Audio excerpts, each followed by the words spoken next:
the 10th Amendment move here in Minnesota to try and make sure that we maybe don't adopt federal laws. Do you have any opinions about that? This is a real push by Emmer. Right. Well, I think we need to. We are a state, right?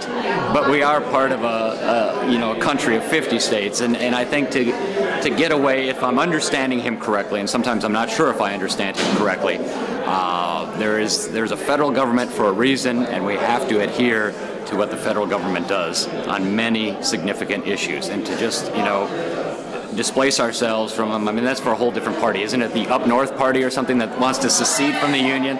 I'll leave that argument to them. It touches our issue today about education because there are many federal requirements.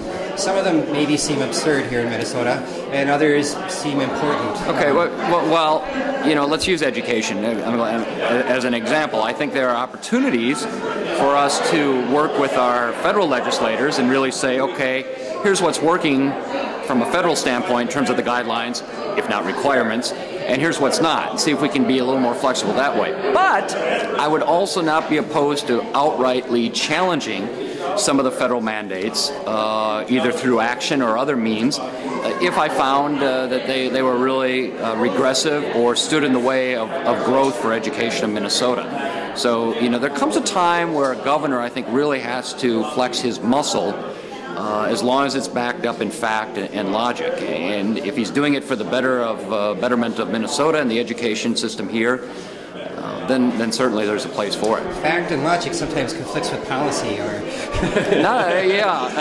maybe with the lifelong politicians and career public policymakers. But as I've said repeatedly, as an outsider, a true outsider, I'm not worried about speaking my mind and possibly offending people from time to time. So if I believe in something and I can find the right information to back up those ideas, which I do, then I'll step forth when others won't, and that doesn't bother me. As an information consumer, not a reporter, I would like to say I would love it if you would speak your mind. I really find that refreshing. Do you want to say anything else, too, about P.I.E. right now?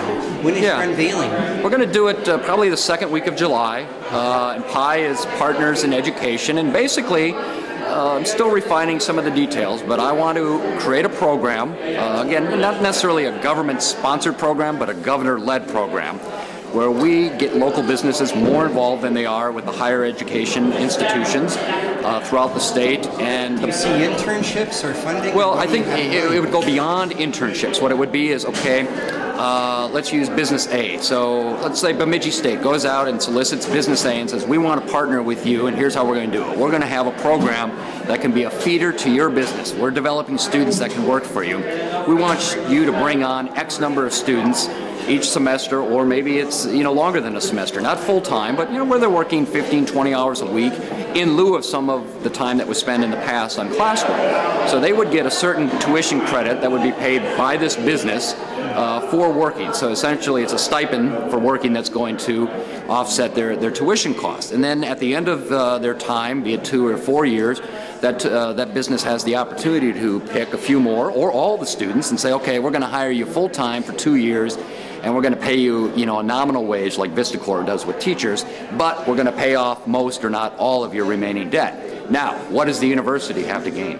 I think we have to tie in some funding and some enticements, some performance enhancements, if you will, from a funding standpoint for those universities and other higher education institutions that actually work successfully and develop this network of supporting businesses. So there's a real practical knowledge gain too for the student. That's the biggest thing. One of the reasons for this idea is I was talking to someone in Winona who watches it very closely. She's a reporter for the Winona Post, and she said there are a number of students who come to her with applications and they've graduated with a liberal arts degree, and I have nothing against liberal arts. I was a liberal arts major, but they come with basic skills but no really hands-on knowledge of how to do a certain job. And I think we have to prepare our students not only to know how to read, write, and think, but we have to equip them with hands-on experience so they have specific skills when they graduate and then when they go into the workforce, so they're not just dabbling, wondering, what do I do next, except pay off my debts.